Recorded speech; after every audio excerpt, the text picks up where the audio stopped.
주님의 탄생을 기념하는 크리스마스가 다가왔습니다. 오늘날 우리가 주님의 탄생을 기념하는 크리스마스는 로마에서부터 시작되었습니다. 기독교 역사를 살펴보면 AD 313년 로마의 황제 콘스탄티누스는 기독교를 국교로 공인했습니다. 그런데 로마에서는 매년 12월 25일 태양의 신 미트라를 섬기며 방탕한 큰 축제를 열고 있었습니다. 그 일을 고민하던 로마는 태양의 신을 섬기던 그 날을 생명의 빛인 예수와의 연결을 시켜서 주님의 탄생일로 공표를 했습니다. 그날 이후로 교회는 태양의 신을 섬기던 날을 예수 그리스도의 탄생일로 기념하고 있는 것입니다. 우리는 성경을 깊이 연구하며 주님이 탄생한 날을 알려고 하지만 그날은 비밀에 쌓여 있습니다. 예수 그리스도의 탄생일에 대한 의미는 날짜에 있지 않고 목적에 있기 때문입니다. 오늘날 우리들은 크리스마스를 맞이하면 가장 먼저 무엇을 떠올리게 됩니까? 하얀 눈? 그리고 산타크로스. 그리고 또 하나는 선물을 떠올리게 되죠. 사실 크리스마스와 연말이 다가오면 자유주의가 허용되는 나라에서는 선물을 준비하느라 분주합니다. 이때 조금이라도 개념이 살아있는 분들은 잠시라도 소외되고 가난한 사람들 돕겠다고 준비를 하면서 나가죠. 이러한 일들은 감사한 것이지만 늘 그렇게 살았으면 좋겠습니다. 과거의 교회는 크리스마스 날이 되면 밤을 새우고 새벽을 깨어 예수 그리스도를 찬송하는 자리로 나갔습니다. 예배하고 찬송하고 기도했죠. 그런데 오늘날에는 그런 일들을 거의 볼 수 없게 되었습니다. 그 대신에 교회는 칸타타와 같은 찬송과 장기자랑이나 연극이나 선물을 나누는 일에 집중합니다. 어린 날부터 신앙생활을 해오던 저는 그렇게 변해가는 교회의 모습을 지켜볼 수밖에 없었습니다. 그리고 저는 크리스마스나 연말에 나타나는 사람들의 열기가 정말 싫습니다. 저는 이런 날들 안에서 즐겁지 못했는데 그것은 예수 그리스도가 교회에서 밀려난 허무와 고독과 쓸쓸함이 느껴졌기 때문입니다. 저는 하나님이 남겨둔 이름 없는 성도들처럼 주 예수 그리스도가 아니고 다른 것으로는 저를 채울 수 없다는 것을 고백합니다. 교회를 이루고 있는 저와 형제와 자매들은 함께 깊이 생각해 보아야 합니다. 크리스마스 날의 의미와 목적은 무엇입니까? 우리를 구원하기 위해서 세상을 창조하기 전에 말씀으로 계셨던 예수 그리스도가 성령으로 잉태되어 오신 날을 기념하는 것이 아닙니까? 우리를 구원하는 하나님의 사랑과 은혜 안에서 하늘에는 영광이며 이 땅에는 평화가 임하는 종말의 의미를 살펴보는 날이 아닙니까? 저는 일부러 교회에서 진행되고 있는 열정적인 축제 예보를 끄고 싶은 생각은 조금도 없습니다. 다만 인간의 열정과 성령의 역사가 일치되지 않는 일을 살펴보라고 말씀을 전하고 있는 것입니다.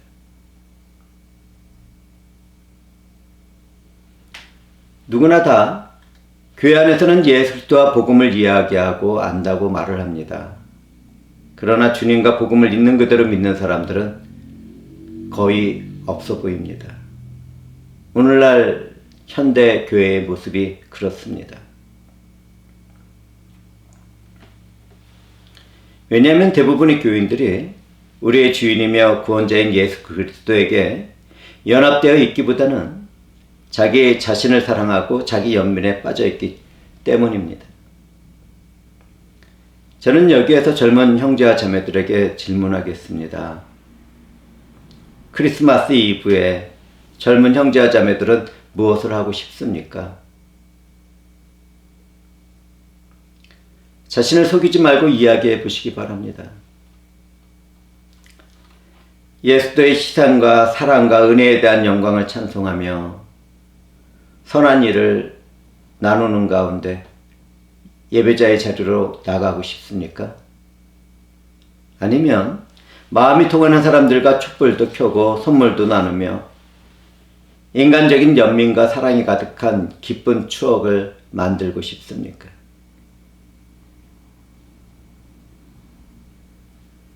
아마 대부분의 청년 기독교인들은 후자를 선택하고 있을 것입니다. 이번에는 자녀들을 둔 장로님과 권사님과 집사님들께 질문을 드리겠습니다. 교회를 이루고 있는 회중들은 무엇을 하고 싶습니까? 나를 구원하신 예수 그리스도와 그분의 이름을 위하여 찬송 가운데 영광을 돌리며 예배와 찬송의 자리로 나가고 싶습니까? 예배자로서 소외되고 가난한 자들을 찾아가는 그러한 자리로 나가고 싶습니까? 아니면 서로를 만족시키기 위한 선물 빼앗기 게임이나 자녀들의 장기자랑이나 찬양과 연극에 집중하고 싶습니까?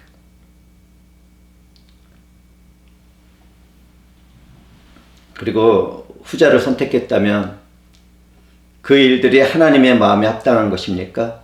아니면 내 마음의 만족과 서로를 위한 영광과 위로를 위한 것입니까?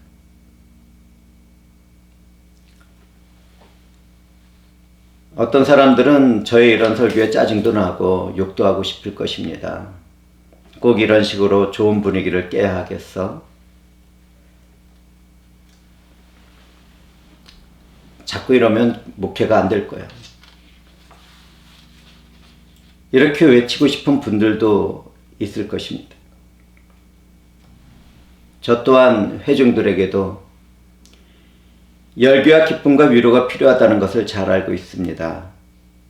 그러나 그런 것들을 꼭 주님의 탄생을 기념한다는 핑계로 채울 필요가 있을까요? 만약 누구든지 우리 주 예수도의 사랑과 은혜 안에서 참된 자유와 평화와 실학의 기쁨을 맛보았다면 절대로 거짓된 인간들의 열정에 빠지지 않을 것입니다. 잠시 채워졌다가 허무한 그런 안개와 같은 일들에 빠져서 허우적거리는 것이 그렇게 좋아 보이지는 않습니다.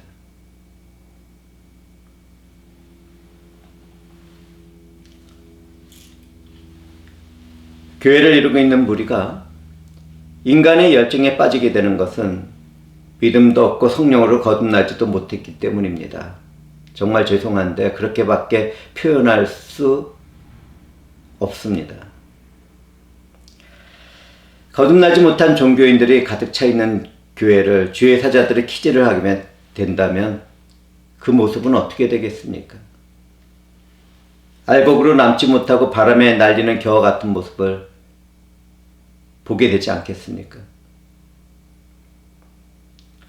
바람에 날리는 겨와 같이 허무한 인생이라면 꼭 교회 안에 있고 교회의 마당을 밟고 있을 필요가 없습니다. 현대의 교회들은 종교 노름을 그만두어야 소망이 있습니다. 우리 주 예수와 그분의 이름과 복음은 내 삶에서 걸치고 다니는 명품백이나 값나가는 옷과 같은 것이 아닙니다. 나는 예수도 안에, 예수도는 내 안에서 살아가는 믿음이 있어야 소망이 있는 것 아니겠습니까? 세상의 어두운 문화에 연합하고 있는 교회들은 성령의 말씀을 들을 수 있어야 하겠습니다.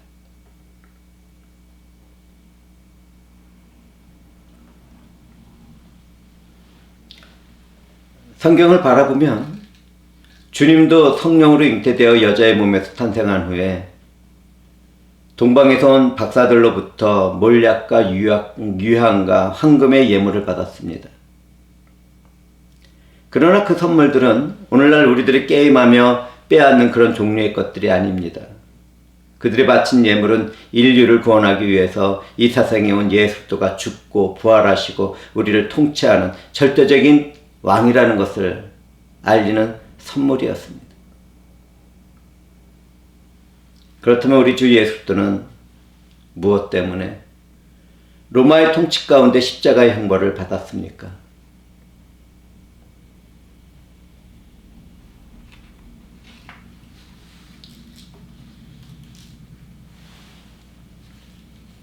주님이 십자가의 형벌을 받은 이유는 누구든지 믿는 사람들에게 죄와 사망의 권세에서 해방시키고 자유를 주기 위해서였습니다.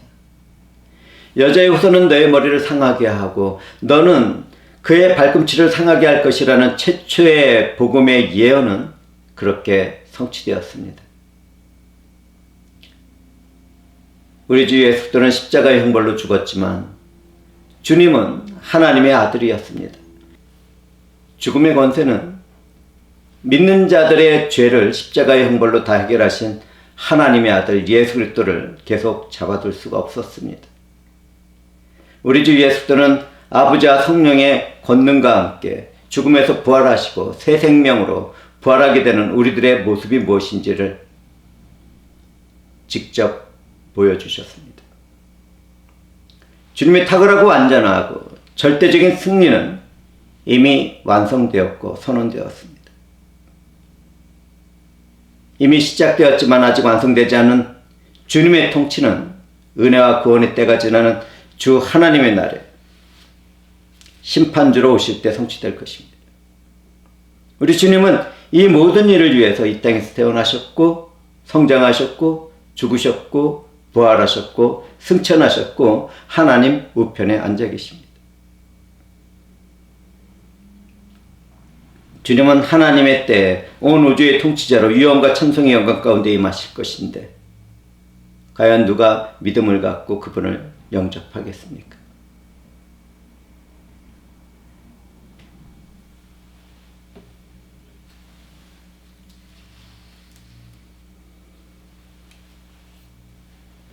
최근에 뉴스에서는 성모 마리아의 축일에 대한 기사가 올라왔습니다. 마리아가 하나님의 아들 예수 그리스도를 낳았으니 하나님의 어머니로 공경한다는 것이죠. 사람들이 이렇게 되는 것은 하나님의 말씀인 성경을 제대로 알지 못하기 때문입니다. 우리 주 예수 그리스도는 세상이 창조되기 전부터 존재했던 분이십니다. 구약 성경을 살펴보면 예수 그리스도는 인간의 모습으로 여러 번 나타나셨습니다. 예수 그리스도 또한 자기 자신을 이야기할 때 아브라함의 때에도 계셨다고 증거하며 말씀하셨습니다. 주님은 언제든지 이 세상에 인간의 모습으로 나타날 수 있는 전능하신 하나님이십니다. 그러나 주님은 죄와 사망에 묶여있는 우리를 구원하기 위하여 성령으로 여자의 몸에서 잉태되었고 그렇게 태어나셨습니다. 복음서를 보면 마리아는 자신이 성령으로 임신하게 될 것을 듣는 자리에서 자기 자신을 비참한 여종이라고 말을 하고 있습니다. 그리고 어떤 이들이 가르치듯이 처녀성을 유지하며 끝까지 살지 않았습니다. 우리는 성경에서 마리아가 남편 요셉 사이에 자녀들을 더 낳았다는 것을 바라보게 됩니다.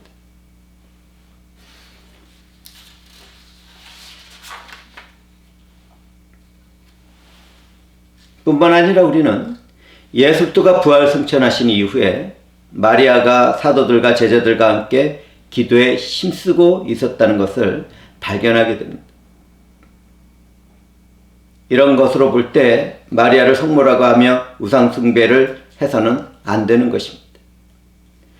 마리아는 선지하신 하나님의 아들 예수 그리스도가 인류를 구원하기 위해서 이 땅에 오시기 위해 선택된 은혜 받은 여자였습니다. 성령은 마리아의 죄성에 하나님의 아들 예수 그리스도가 인간으로 태어날 때 전달되지 않도록 권능으로 역사하셨다는 것을 알아야겠습니다. 기독교의 어떤 한 교파나 교단의 교리가 성경과 빗나가 있다면 그 교리를 버려야 하지 않겠습니까?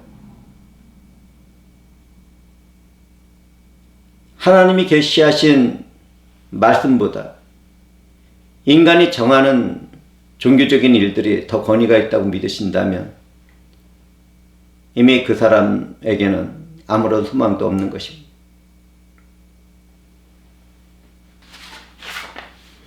오늘날 어두운 세상령에 속하게 된 세상은 주님의 탄생의 의미와 목적을 알리는 날에 산타라는 허구의 인물을 등장시켰습니다. 산타라는 인물은 선을 행하던 주교 니콜라스라는 사람을 기초로 만들어진 허구의 인물입니다. 크리스마스 때가 되면 사탄의 영역에 속한 영화에서는 언제나 거짓된 기적과 산타가 나타납니다. 우리 주 예수 그리스도를 발견할 수가 없어요. 심지어 우주과학의 중심에 있는 나사에서는 어린아이들의 동심을 위한다는 목적으로 산타의 이동 경로를 알려주는 일을 하고 있습니다. 선물을 준비하고 나누는 일에 열심인 기독교인들은 우리 주 예수 그리스도와 그분의 복음을 가리고 지우고 있는 사탄의 일들을 제대로 보아야겠습니다. 그러한 자들과 연합되어 그런 문화를 교회 안에서 행하고 있다면 자기 자신이 누구인지를 잘 살펴보아야 할 것입니다.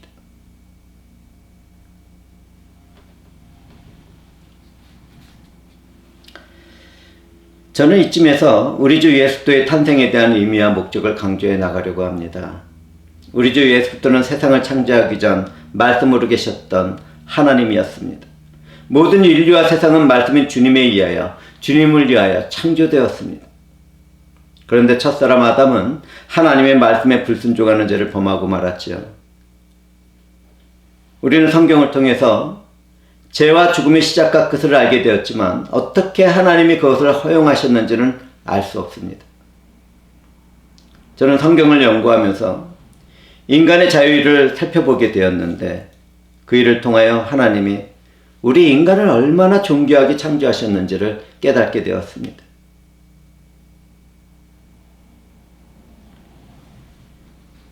이 세상은 하나님의 말씀에 불순종하고 그분처럼 되고 싶어하는 교만한 죄로 인하여 죽음이 지배하게 되었습니다. 그 일로 인하여 이 세상에 존재하는 모든 것에는 시작이 있고 녹슬고 늙고 썩고 죽게 되는 끝이 있게 된 것입니다. 과학 문명을 발전시켜 나가는 인류는 이런 문제를 해결해 보려고 최선을 다하겠지만 하늘도 떠나가고 땅도 불타서 소멸되는 멸망을 당하게 될 것입니다. 인간이 이 모든 것들을 극복해 나갈 수 있다는 착시 현상은 한낱 허망한 꿈처럼 사라지게 될 것입니다.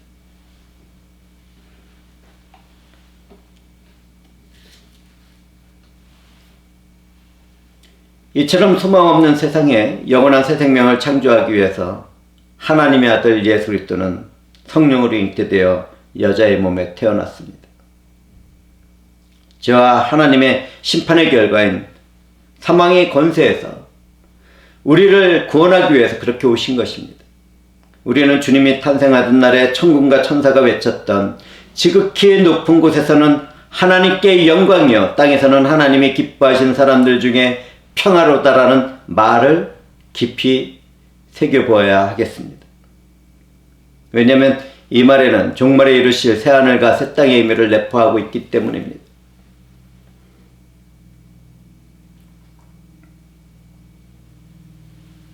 우리 주 예수님은 인간의 역사 안에 하나님의 나라를 가지고 들어오신 하나님의 아들이며 만왕의 왕이십니다. 오직 유일하신 통치자이시며 절대적인 군주이십니다. 주 예수님은 대속의 십자가의 죽음과 부활로 모든 믿는 자들에게 구원을 이루시고 새 생명을 창조하고 계십니다.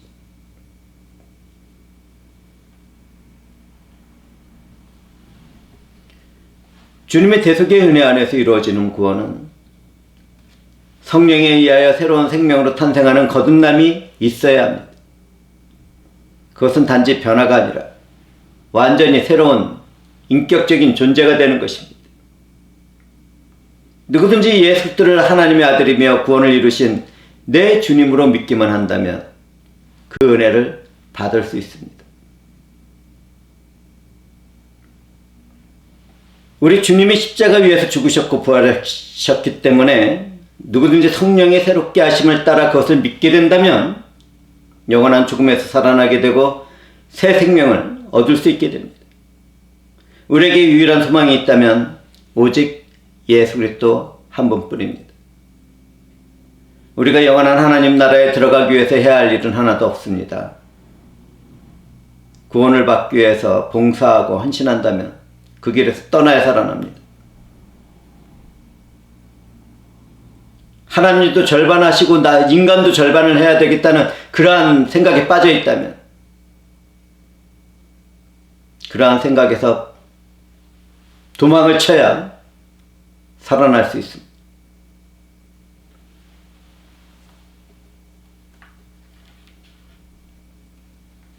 우리가 해야 할 일이 있다면 하나님의 사랑에서 시작한 예수의 십자가의 은혜를 믿는 것뿐입니다. 그런데 그 믿음조차도 성령께서 주신다는 것을 아십니까? 성령이 믿음을 주지 않는다면 우리는 어떻게 믿을 수 있습니까? 믿음을 주실 때까지 기다려야 합니까? 이와 같은 질문을 하는 분들은 하나님의 믿음을 받게 하기 위해서 말씀을 듣도록 했다는 사실을 알아야겠습니다. 바울서도는 그 일에 대해서 말합니다.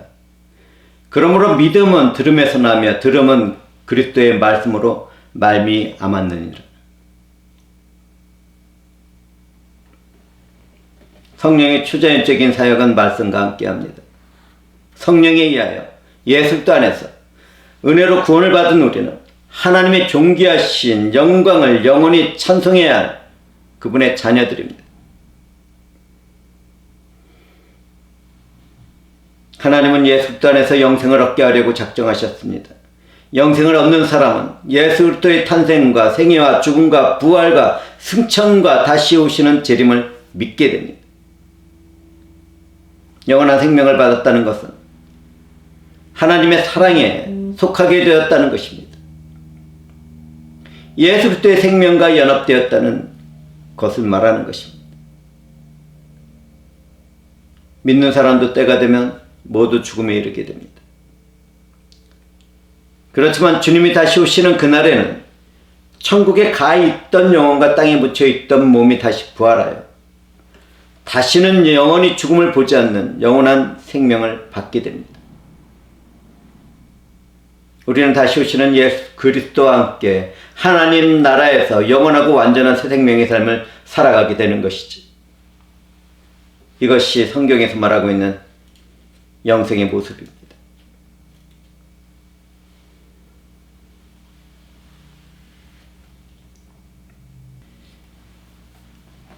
현대를 살아가는 사람들 중에는 아주 도덕적이며 윤리적인 사람들이 있습니다. 실제로 대부분의 사람들이 복음을 듣기 전에는 자신이 도덕적이며 착한 삶을 살아왔다고 착각을 합니다. 어떤 불신자들은 믿음도 없는데 가정과 이웃을 위하여 자기 희생적인 삶을 살기도 하기 때문이죠. 그러나 그러한 삶에 주님의 빛이 비춰지게 되면 햇빛 아래에서 꺼져가는 촛불보다도 못한 어두운 자신을 발견하게 됩니다. 하나님이 절대적인 선과 사랑 앞에서 온전하게 서 있을 인간의 성과 아름다움은 없습니다.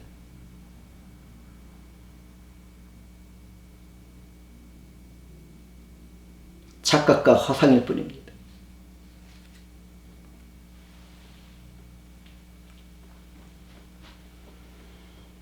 어둠 안에 거하는 사람들은 예수 따르는 영원한 생명의 빛이 비치게 되면 화를 내고 거절을 합니다. 그들은 더욱더 어두운 곳을 찾아 숨어 들어가면서 말합니다. 예수를 믿지 않고도 내가 이렇게 떳떳하게 잘 살아가는데 내가 왜 죄인이야? 도대체 그 목사는 기분 나쁘게 우리들에게 왜 죄인이라고 소리를 쳐? 나는 교회 안 가. 이렇게 말을 하며 행동하는 사람들이 있습니다. 자기 자신 스스로가 죄인이라고 외치고 있는데 그것도 모르는 것입니다.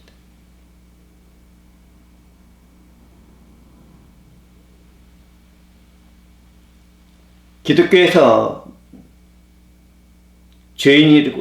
죄라고 부르는 것은 하나님의 말씀을 듣지 않고 거부하며 그분을 대적하는 것을 말합니다.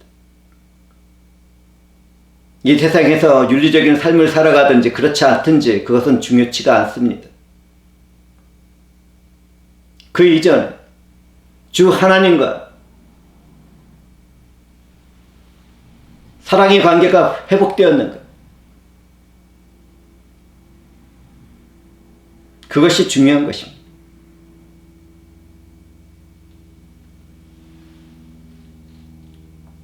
자신이 중심이 되어 살고 있는 사람들은 빛을 미워하며 빛으로 나오지 않습니다. 그렇다면 왜 그렇게 됩니까? 자신은 주님의 빛 아래에서 서기 전에는 참으로 볼만하고 괜찮은 사람이었는데 주님과 복음의 빛이 비춰지게 되면 스스로가 얼마나 더러운 허물과 죄의 상처로 골마 있는지를 보게 되기 때문입니다. 인정하기 싫지요. 자존심이 상하지요. 그래서 믿지 못하는 것입니다. 말씀을 전하는 저도 그렇지만 아무리 선하게 보이는 사람이라 하더라도 자기 자신 안에 있는 부패한 마음과 비밀로 간직한 허물과 죄가 있기 마련입니다. 특히 자기 자신을 사랑하고 자존심이 강한 교만한 사람들은 자신을 죄인이라고 부르는 복음을 더욱 싫어하고 미워하죠. 그래서 소망이 없게 되는 것입니다.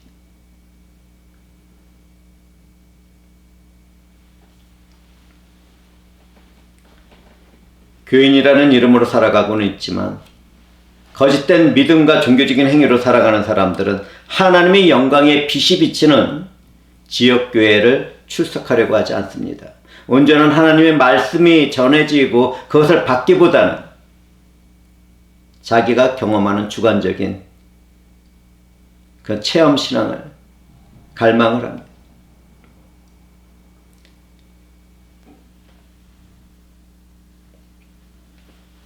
하나님을 말하고 예수도의 이름을 부르고 있지만 이처럼 인간이 세워가는 거짓된 종교의 가면 속으로 스며들어가는 것을 저는 애통한 마음과 눈으로 바라보고 있습니다.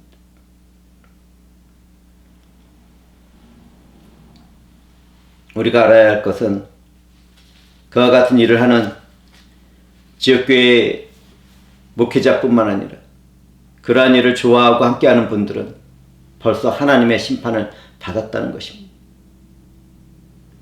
그게 애통하죠.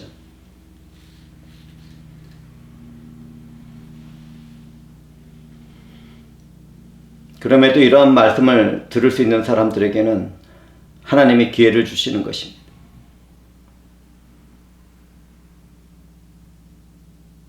사랑하는 형제자매들은 믿음 앞에서 자기를 중심에 두지 않도록 해야 합니다.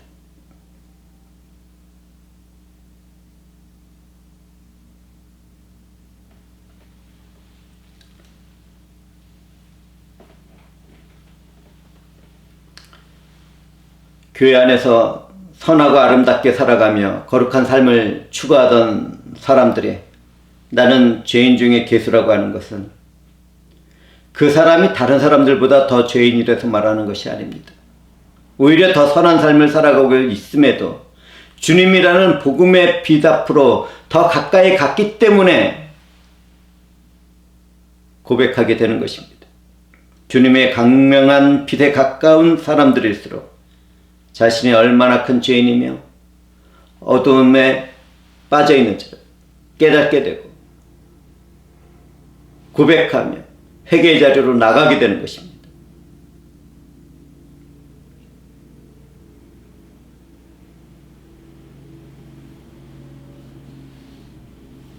우리는 아무도 모르는 혼자만의 허물과 죄와 상상의 결과물들을 주님 앞에서 인정해야 합니다.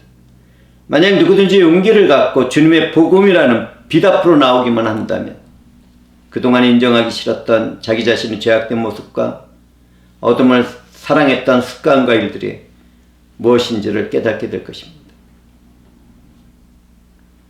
그때 우리들은 예수의 빛 앞에서 무릎을 꿇고 숨겨진 상처와 허물과 죄와 애통한 슬픔을 회개 가운데 쏟아나게 될 것입니다.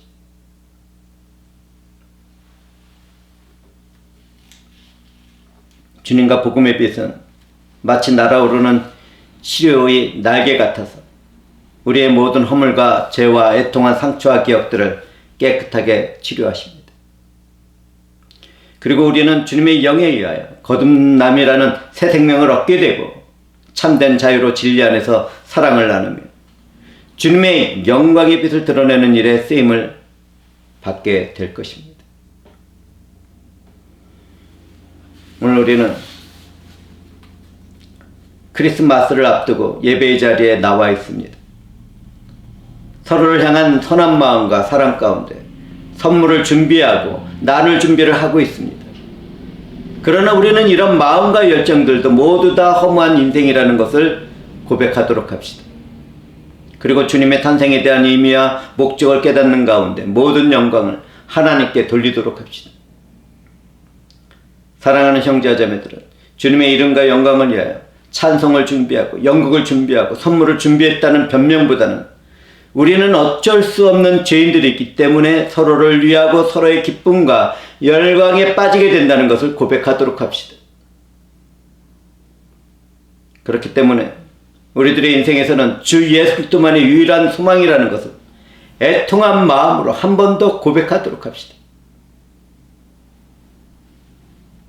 나의 선한 결심과 봉사와 헌신의 행동까지도 주 예수와 연합된 은혜 안에 머물지 못한다면 단지 허물과 죄뿐이라는 것을 고백하도록 합시다.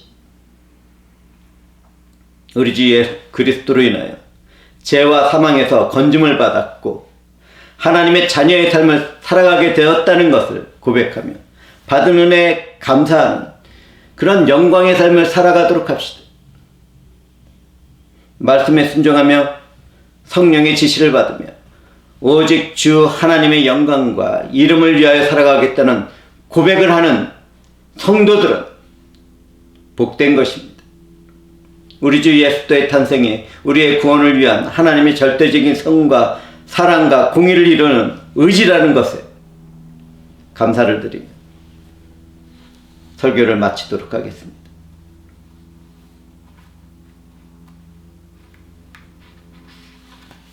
주 예수 그리스도가 우리를 위하여 오셨다는 것을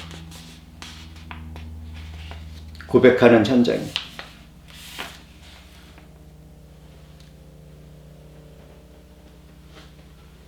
우리의 존재가 드러나기를 주님의 이름으로 축복합니다. 기도하시겠습니다.